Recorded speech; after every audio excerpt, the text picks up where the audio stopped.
Senhoras e senhores, estamos aqui para mais uma vez, para mais um conteúdo. Dessa vez nós vamos falar sobre um tema que eu acho que interessa a maioria de todos nós. Quem já não se sentiu em algum momento fraco na fé? Isso acontece muito na minha vida pastoral, no sentido de que muitas pessoas me procuram nos meus gabinetes, confessam a mim: Pastor, eu estou fraco na fé. O que eu faço agora? E eu respondo: quem nunca? Na maioria das vezes, a devolutiva dessa pergunta assusta as pessoas, porque elas acreditam que, por a gente ser pastor, a gente não passa por certas dificuldades, não passa por crises, não temos as nossas dúvidas e não temos as nossas angústias, as nossas aflições.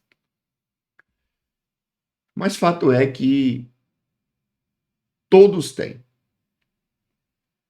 pastores, não pastores, porque afinal de contas todos nós somos humanos. Pode ser que poucos pastores tenham a coragem de falar sobre as suas fraquezas. Mas um dia tive uma experiência que quem convive conosco no nosso pastoreio sabe que de altar eu comento muito sobre as minhas limitações e as minhas fraquezas, até mesmo para que não se crie dentro da mente das pessoas aquele distanciamento que há entre o altar, né, a pessoa que fica ali no altar, e a pessoa que está sentada ali no auditório da igreja. E a gente, e certa vez, uma pessoa me abordou da nossa igreja e disse: Pastor, eu me sinto acolhido, eu me sinto acolhida, justamente porque o Senhor, você expõe ali no altar coisas que poucos líderes falariam ou têm coragem de expor. Porque diz respeito justamente às nossas crises espirituais, né? As nossas crises humanas, né? Que e dilema, diante dos dilemas da vida, das frustrações que sobrevêm a nós, e nos faz justamente nos questionar, né? Acerca da nossa fé, acerca do silêncio de Deus, acerca da não resposta positiva de Deus. E muitas das vezes a gente vai acumulando frustrações, né? Diante desse desafio que é viver. Mas como eu já disse aqui algumas vezes para vocês, tudo diz respeito à medida das nossas convicções. Porque as nossas convicções, ela vai, vou repetir aqui, em uma das aulas que eu não lembro qual é agora, eu comentei justamente sobre isso, que as nossas convicções moldam os nossos pensamentos. Foi justamente na aula de disciplinas espirituais. Se você quiser, procure aqui no canal, tem uma aula sobre disciplinas espirituais. E as nossas convicções moldam os nossos pensamentos, e os nossos pensamentos moldam nossas ações moldam nossos hábitos moldam o nosso caráter, e nosso caráter molda o nosso destino. E aquilo que acreditamos, né, como crença, e vai moldar aquilo que pensamos acerca de Deus, acerca de nós, e, consequentemente, a nossa maneira de enxergar a vida. Claro que o Evangelho de Jesus não é uma mudança de convicção apenas, porque o próprio apóstolo Paulo vai falar em Romanos 12 que também o é.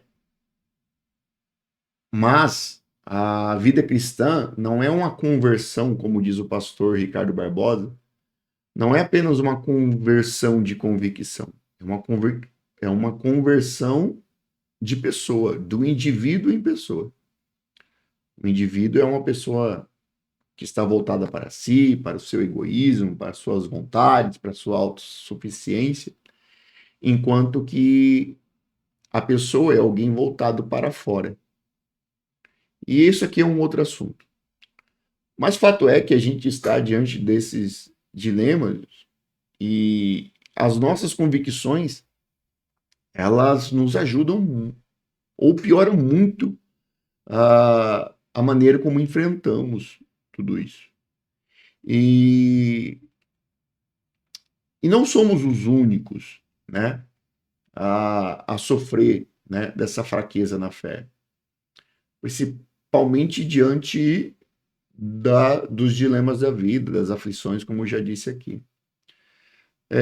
Tanto é que na própria Bíblia, né, nós temos relatos de homens e mulheres que sofreram, que sofrem, que passam por dilemas, que passam por lutas, que passam por provações, né? E uma das pessoas que a gente se referencia em termos de sofrimento é o próprio Davi. Davi passou por diversas aflições. E eu tenho um livro aqui do Eugene Peterson, que é Transpondo Muralhas. Eu até queria, lembrando agora, né? Eu até queria compartilhar algo com você desse livro, que ele vai falar que Davi é do tipo do ser humano que não vive aquela espiritualidade plastificada. Esse é o nosso grande problema. É, a gente pode correr o risco de criar uma identidade cristã plastificada, ausente do sofrimento. E aí a gente se frustra. E aqui talvez eu já comece a construir talvez caminhos para que você possa pensar. O meu intuito aqui não é trazer respostas para você, mas para te fazer pensar. Normalmente, quando as pessoas chegam no meu gabinete, elas, algumas se frustram porque elas vêm até mim no intuito de encontrar respostas. Mas na maioria das vezes, o que eu faço é fazer perguntas. E isso pode gerar uma frustração, porque eu não tenho todas as respostas. E eu não as pretendo tê-las, principalmente como pastor. Eu acho que o, uma das maiores habilidades de um pastor seja fazer as perguntas certas. Instigar as suas ovelhas com a pergunta certa. Para que elas saiam do nosso gabinete pensativas, buscando as suas respostas. Porque quando as respostas ela vem pronta, essas respostas ela não se assenta no coração, né? Porque foi você que tentou talhar essas respostas no coração. Mas quando a pessoa ela busca, né? Ela vai atrás, impulsionada por um questionamento que muitas das vezes ela não teve a capacidade de fazer a si mesmo, ou até mesmo porque devido a ela estar focada tanto no problema, né? Ela não consegue pensar nas, nas respostas. E um dos nossos papéis, eu acredito, é não dar as respostas prontas, mas fazer com que as pessoas busquem, né, as respostas por si mesmas. Então, nosso papel é fazer aqui questionamentos. E o Eugene Peterson vai falar justamente sobre essa construção de uma vida, né, de uma vida espiritual plastificada, né, de cartãozinho ali. E Davi vai justamente nos falar sobre isso. E a vida de Davi, a espiritualidade de Davi, porque Davi não esconde os seus medos, não esconde as suas falhas, não esconde, né, o seu caminho, não esconde as suas dúvidas, não esconde nada disso.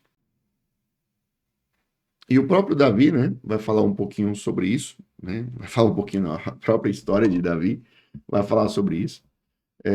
Você vai pegar, por exemplo, ali no Salmo 13, deixa eu achar aqui o Salmo 13, você vai ver o próprio Davi dizendo, fazendo um questionamento para o Senhor, dizendo: até quando, Senhor? Até quando? Até quando? É um salmo de uma agonia prolongada, né? Diante de um aparente silêncio de Deus. Deus ali se silenciando, não respondendo as suas perguntas, e Davi se sente esquecido por Deus, né? Mas no final, a pergunta, né? Ele termina, olha o que ele vai dizer: até quando, Senhor? Até quando? Até quando se esquecerás de mim, né? Até quando esconderá de mim o teu rosto? Até quando terei inquietações, tristeza no coração dia após dia? Até quando o meu inimigo triunfará sobre mim? Olha para mim e responde, Senhor meu Deus, ilumina os meus olhos. Do contrário, dormirei o sono da morte. Quem nunca pensou dessa maneira? Esses questionamentos que não passaram na cabeça, na mente, né? E, e nos faz questionar. E aí tem o outro salmo, que é o Salmo 6, que ele diz assim: estou cansado de tanto gemer. Ele vai dizer justamente sobre isso. Estou cansado de tanto gemer. Verso. Ele, mais uma vez, ele diz aqui, ó, no verso 3. No verso 2, ele diz assim: misericórdia, Senhor, pois estou desfalecendo. Cura-me, né? Cura-me, pois os meus ossos tremem. Todo o meu ser estremece. Até quando, Senhor? Até quando, né? E Davi não esconde a sua dor. Me ajude que eu estou trabalhando esforçadamente para tirar esse vício de linguagem chamado né. Toda vez que eu vou reassistir os meus vídeos para ver aonde eu estou melhorando e aonde eu preciso melhorar, eu tenho convicção que os meus vícios de linguagem e a falta de fluência é uma das coisas que ainda me limitam, né, ao produzir. Por isso, parabéns para você que continua me ouvindo, mesmo com esses defeitos graves na minha fala. Mas eu sou um homem perseverante, quem me conhece sabe, e nós vamos trabalhar para melhorar cada vez mais exatamente sobre isso, né? E aí, Davi vai falar sobre isso, vai falar no Salmo 42 sobre os seus sofrimentos, sobre a sua angústia. No Salmo 22, né, que é o mesmo salmo que Jesus citou lá na cruz: Deus meu, porque me desamparaste. Lá no verso 2 do Salmo 22, deixa eu ver se eu acho aqui, para você ver, ele vai dizer, Salmo 22, verso de número 2, que vai dizer: meu Deus, eu clamo de dia, mas não responde, de noite não recebo alívio. Olha só como que é uma espiritualidade do cotidiano, da vida, não é uma espiritualidade de altar, não é uma espiritualidade de bastidor, é uma espiritualidade da vida, né? E, e é justamente isso, né, que nós precisamos resgatar, né? Porque a gente tem um problema, né? A gente tem um problema sério, né? Isso daqui, né? Esse negocinho aqui chamado celular, né? Que nos deu acesso, né? Traz, é, trouxe-nos várias coisas boas, mas ao mesmo tempo, né? Elas trouxe várias coisas ruins. Se nós não administrarmos, vai nos afetar diretamente, inclusive na maneira que enfrentamos a vida, porque aparentemente, quando a gente olha no Instagram, tá todo mundo vencendo, né? Ninguém tem luta, ninguém está sofrendo, tá todo mundo enriquecendo, todo mundo está forte, mas no final das contas, lá por trás, né, tá escondido, né, um vazio profundo, muitos anseios, né, muitas inverdades, mas também ao mesmo tempo muitas frustrações, muitas inquietações, né? E aí a gente cria o grande erro de se comparar diante daquilo, né? A gente se compara com todas as situações, se compara, né? Porque aparentemente tá todo mundo vencendo e você tá ficando para trás. Não é esse o sentimento? Concorda ou não? Às vezes passa isso pela minha cabeça, né? Tá todo mundo vencendo, só você ficou para trás. O que está acontecendo, né? E também os nossos termos de vencer, os nossos termos de sucesso que nós temos designado na nossa mente, ele é muito moldado pela crença do mundo, né? Então, o sucesso é você ter dinheiro na conta, ter carros novos, estar crescendo profissionalmente. É o sucesso que nos é apresentado, né? Até mesmo o nosso conceito de vida abundante, ele passa justamente no conceito da teologia da prosperidade, né? Que vida abundante, que no caso é a ausência de sofrimento. Então, é, eu acho que a gente precisa começar a estabelecer algumas convicções claras. E por isso que é fundamental que estudemos a Bíblia, estudemos a autenticidade da vida cristã. Qual é o propósito de Jesus na cruz do Calvário em primeiro lugar? Né? Qual é o propósito primário de Jesus na cruz do Calvário? Porque se a gente tem essa compreensão do que Jesus, né, veio fazer por nós aqui, né, por que Jesus Cristo, né, homem, habitou entre nós, o Filho de Deus, o unigênito de Deus, né, o primogênito de Deus aqui no caso de encarnação, né, e unigênito, né, no caso aqui de encarnação, e primogênito no caso de ressurreição, porque nós, depois da sua ressurreição, nós nos tornamos, né, adotados em Deus e filhos de Deus, né, por meio de Jesus Cristo na cruz do Calvário. Ele veio justamente cumprir um propósito, e o propósito primário é justamente a salvação, né? O perdão dos nossos pecados e a nossa reconciliação com Deus Pai. Foi isso que Jesus veio fazer. E nos dá eu acredito que não é nem nos dar um destino, mas resgatar a nossa origem, da onde a gente veio. Porque se você sabe a sua origem, ok? Se você sabe a sua origem, normalmente não. Será que importa a maneira, saber para onde você vai? Porque você sabe a sua origem, né? E aí o próprio Jesus, ele veio resgatar de nós essa identidade, a nossa origem. Porque quando a gente está falando de destino e não de origem, automaticamente já está falando de um sentimento, né, que é gerado em nós de expectativa e não de convicção.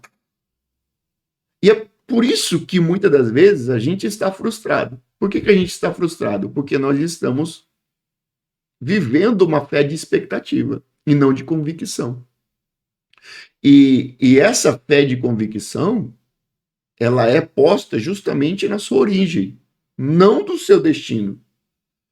Porque se você sabe a sua origem e quem você é em Deus, talvez não importe muito o seu destino, porque você sabe quem você é. E você vai percebendo que, como humano, você tem pouco controle sobre o seu destino. O que você tem agora, nesse exato momento, não é o controle do seu destino. Nesse exato momento, eu tenho controle sobre o que está nas minhas mãos, sobre o tanto que eu estou me doando nesse exato momento, né, para entregar esse conteúdo para você, esse assunto para você. É isso que está na minha mão. Eu não tenho controle sobre o quanto que esse vídeo, quantas pessoas vão alcançar. Eu posso criar expectativas acerca disso. Mas o que eu controlo é a minha origem, é a minha vocação em Cristo Jesus. No sentido de dizer como eu estou fazendo isso daqui. Então, se eu estou fazendo isso daqui na melhor maneira possível, com toda a entrega, com toda a intensidade e intencionalidade, porque eu sei a minha origem, pouco importa o destino, que é o resultado disso daqui. E E isso livra de nós um par de ansiedade. Se a gente replica isso para os nossos anseios da vida, para as nossas tarefas do dia a dia, talvez amenizaria as nossas frustrações, porque a gente nunca está de fato preso no presente. Ou a gente está preso no passado, ou a gente está sempre preso no futuro. E, consequentemente, a gente se doa muito pouco, com intensidade e intencionalidade, para aquilo que estamos fazendo agora. Mas, para isso começar a mudar, nós precisamos mudar de mentalidade, que é as nossas convicções, e justamente permitir que essas novas convicções moldem o nosso jeito de agir, que consequentemente vai mudar os meus hábitos, que consequentemente vão mudar o meu caráter e consequentemente vai mudar o meu destino. Porque o que eu tenho é o aqui e o agora. Então, quando eu estou fraco na fé, talvez uma das primeiras coisas que a gente tem que fazer, e a gente tem medo de fazer, e quanto maior é o nível, né, tipo, eclesiástico da pessoa, né, mais difícil é para ela, principalmente a nível pastoral, de reconhecer as suas fraquezas. Porque na maioria das vezes as pessoas depositam, né, a sua vida espiritual, né, e terceirizam ela, na muitas das vezes, colocando ela e transferindo ela para a vida pastoral. Então, o pastor tem que ser perfeito, né? E dificilmente você vai ver um pastor falando sobre as suas fraquezas. E até eu conversava com uma roda de discípulos, né? Falando sobre isso. Você está pronto para ouvir?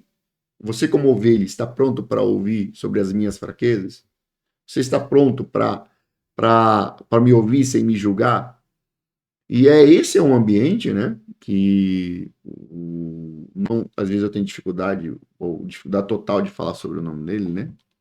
O Larry Crabb, do Lugar Mais Seguro da Terra, ele vai falar sobre justamente isso. O que nos une não são as nossas forças. O que nos une são as nossas fraquezas.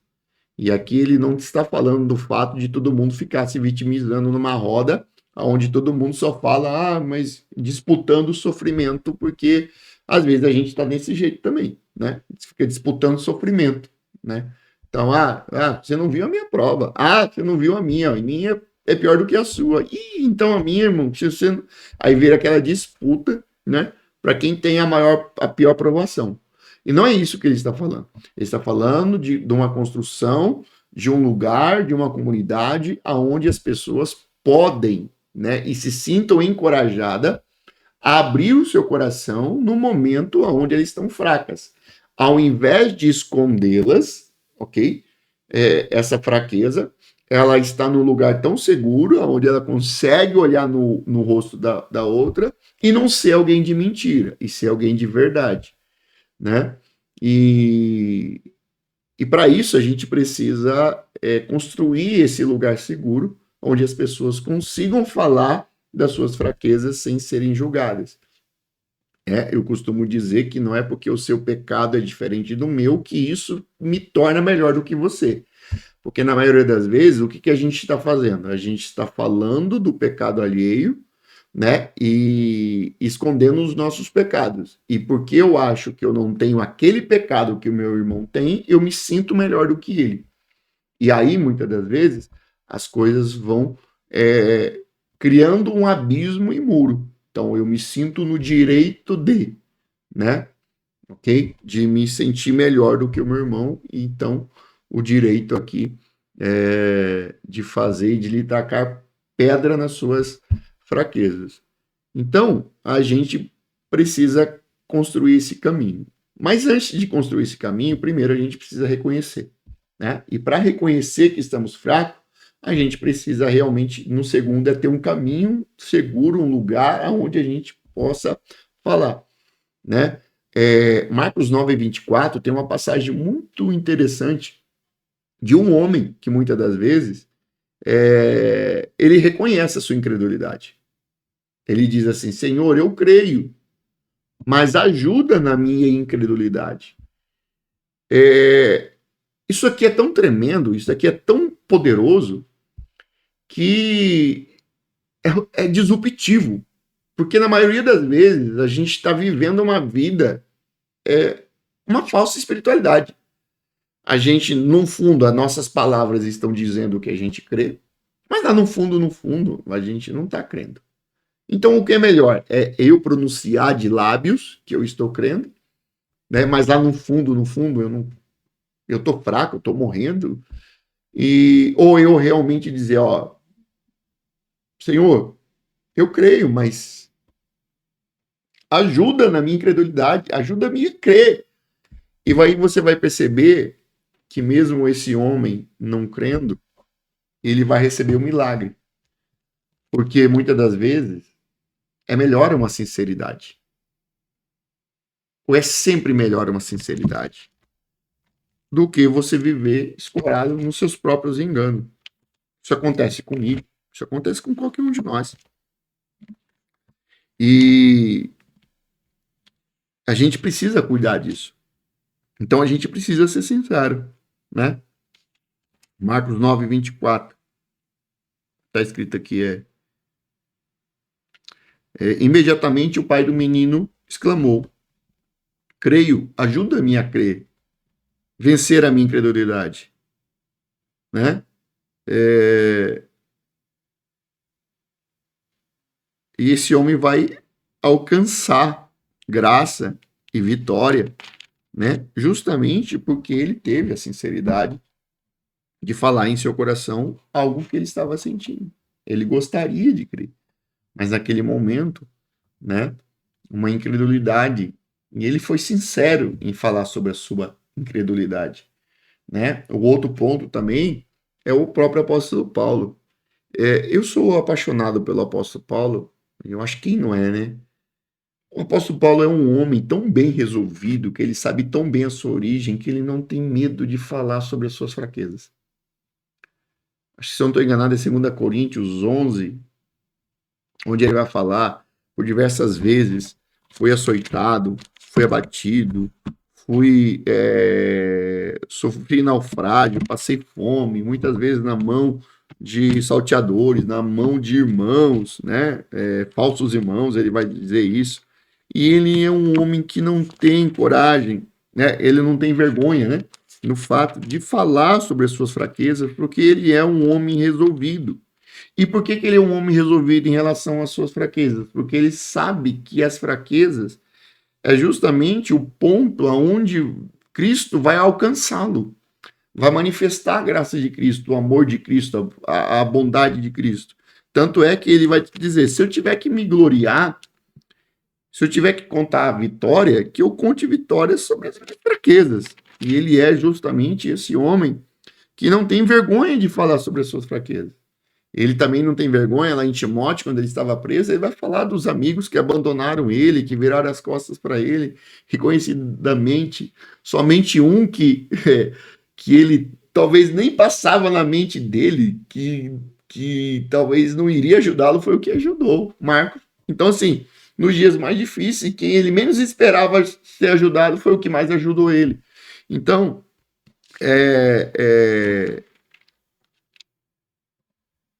então não, vamos lá. Primeiro, reconheça, tá? A sua fraqueza. Não tenha medo de falar sobre as suas fraquezas.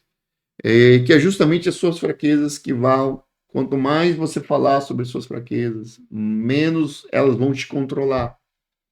E mais você vai entregar ela a Cristo, ok? E é justamente isso. Esse é um dos principais pontos. O segundo que eu quero falar para você vencer, né? Então, vamos lá, ok? Primeiro, como vencer as minhas fraquezas, ok? Eu preciso reconhecer. Eu preciso ter a humildade de reconhecer.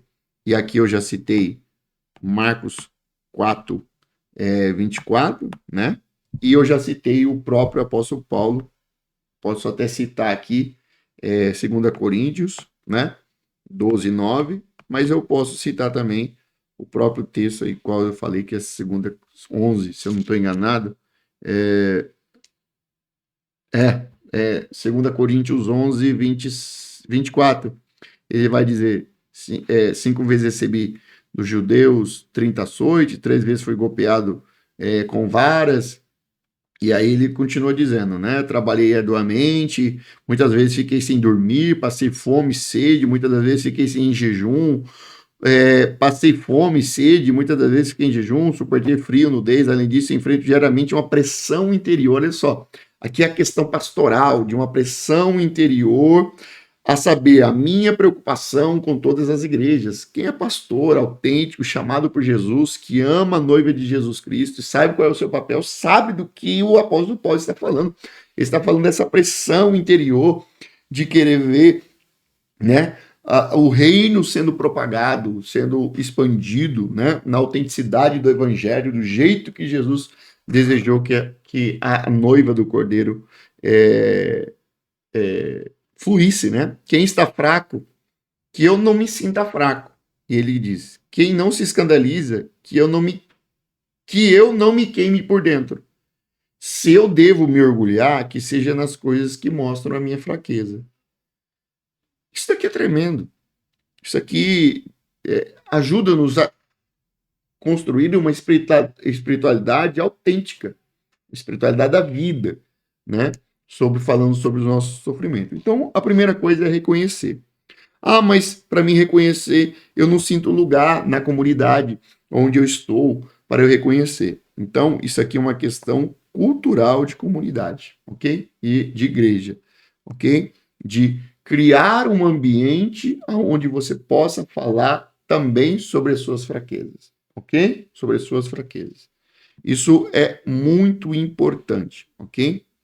Lá na nossa comunidade, na nossa igreja, nós incentivamos, nós abraçamos, tanto é que nosso pequeno grupo tem um momento que a gente chama de momento da semana. Ali é o lugar onde a pessoa pode abrir o seu coração, falar, e também no nosso curso Águas Profundas, a gente tem o nosso grupo de partilha, e ali no grupo de partilha é o lugar onde a pessoa fala das suas fraquezas. E a gente já está indo para o segundo ciclo, finalizando agora o segundo ciclo, e graças a Deus, para a glória de Deus, tudo que fica ali, tudo que fala ali é ficado ali, porque isso já virou uma questão cultural, ok? Então a gente precisa também, como pastores, criar uma comunidade onde a pessoa fale sobre as suas fraquezas, ok? Então, esse é reconhecer. O segundo ponto, né, que é importante, é justamente fundamento bíblico.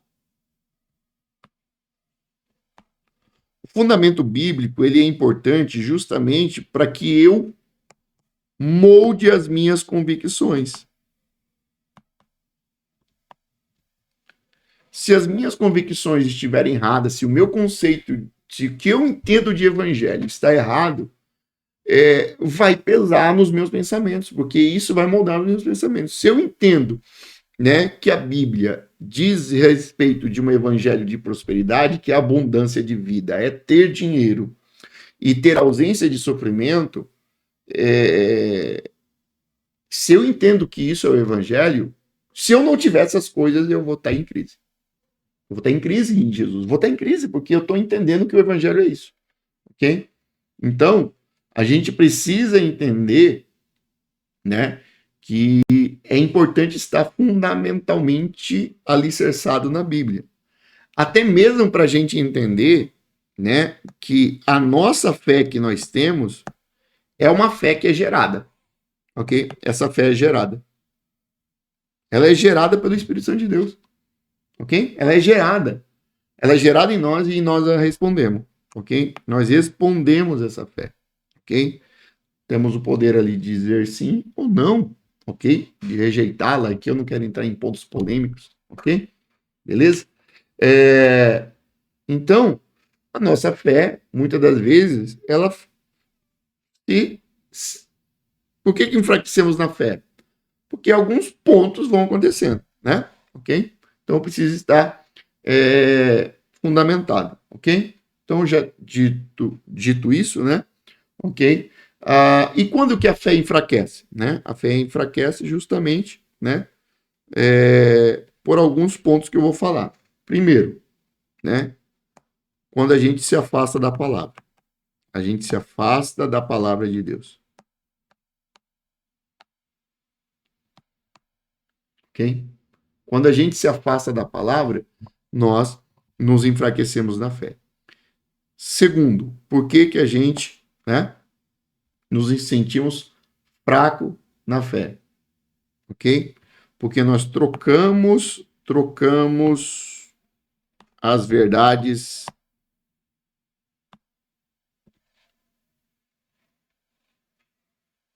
eternas, tá? As verdades eternas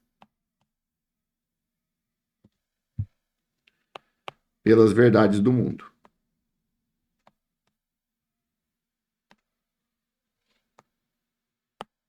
Como diz o próprio conceito sobre prosperidade, o que é ser abençoado. Terceiro, que eu acho que já está passando muito tempo. A primeira coisa que quando a gente está fraco, né? Uma das coisas que a gente faz é nos isolarmos. É impressionante como Satanás trabalha justamente nesse ponto. A gente está fraco na fé, a gente já começa a dizer: eu não quero ir na igreja, eu não quero ver ninguém, não quero falar com ninguém, eu estou fraco na fé, né? Você precisa entender uma coisa é solidão e outra coisa é solitude. São coisas totalmente diferentes. Aí, se você quiser saber mais sobre isso, já deixa aqui seu comentário. Solidão ou solitude, que eu vou te explicar o que é. Uma coisa é a solidão, outra coisa é a solitude. Solitude é necessário para a vida espiritual. Solidão não. Nós não fomos feitos para caminhar sozinhos, tá? Então, não podemos, né, nos isolar da comunhão. É aquilo que diz lá em Hebreus 10, 25, né? Não deixai as vossa congregação. Será que tá certo? Vamos lá ver lá Hebreus 10, 25, né? Deixa eu ver se eu acho aqui. Em Hebreus 10, 25. Onde o próprio, né, autor de Hebreus vai dizer que a gente não deve deixar, deixa eu ver se é isso aqui mesmo. Isso. Aí, ó. É justamente isso aqui, ó. Hebreus 10, 25 vai dizer assim, ó. Vai dizer assim, ó. O que ele vai dizer, tá? Hebreus 10, 25. Não deixemos-nos de reunir como igreja, segundo o costume de alguns, mas procuremos encorajar-nos uns aos outros, ainda mais quando se veem que se aproxima o dia. Então, a primeira coisa que a gente quer fazer quando está fraco é se isolar. Mas essa é uma das piores coisas estratégicas que a gente pode fazer, é se isolar, tá? Quarto, a gente começa a negligenciar a oração. E aqui a gente poderia falar sobre muita coisa. Porque para nós o conceito de oração é falar. Então eu tenho um momento ali reservado para falar. E tem dia que você não vai querer orar.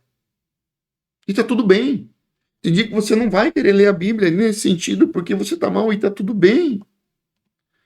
Né? Ok? Deveríamos? Não deveríamos. Deveríamos encontrar alimento em Deus. Mas tem dia que você vai estar ali fraco. E tá tudo bem. Está tudo bem estar fraco. Faz parte da vida. Faz parte daquele dia você está se sentindo animado, desanimado. Às vezes você está naquela situação e tá tudo bem. Ok? Tá tudo bem. Volte amanhã e comece de novo. Tá? Então, não negligencie a oração. Tá, mas oração é só se colocar de joelho? Não. É você falar. A oração ela precisa se tornar um hábito do seu cotidiano. É um jeito de viver a vida, a maneira como você vai falando com Deus 24 horas por dia. A oração não é aquele momento. Tenho que ter esse momento? Sim, faz parte, faz. Eu preciso tirar um horário do meu dia para me desacelerar, mas ao mesmo tempo eu preciso entender que eu preciso integrar Deus na minha vida, no meu cotidiano. Então, a oração não é apenas um momento, a oração vai se tornar um hábito, um estilo de vida, porque você integrou Deus na sua vida. Faz sentido para você ou não? Ok? E, por fim, que poucos, que acontece muito, tá? Que acontece muito na vida das pessoas, ok? Elas não querem ajuda.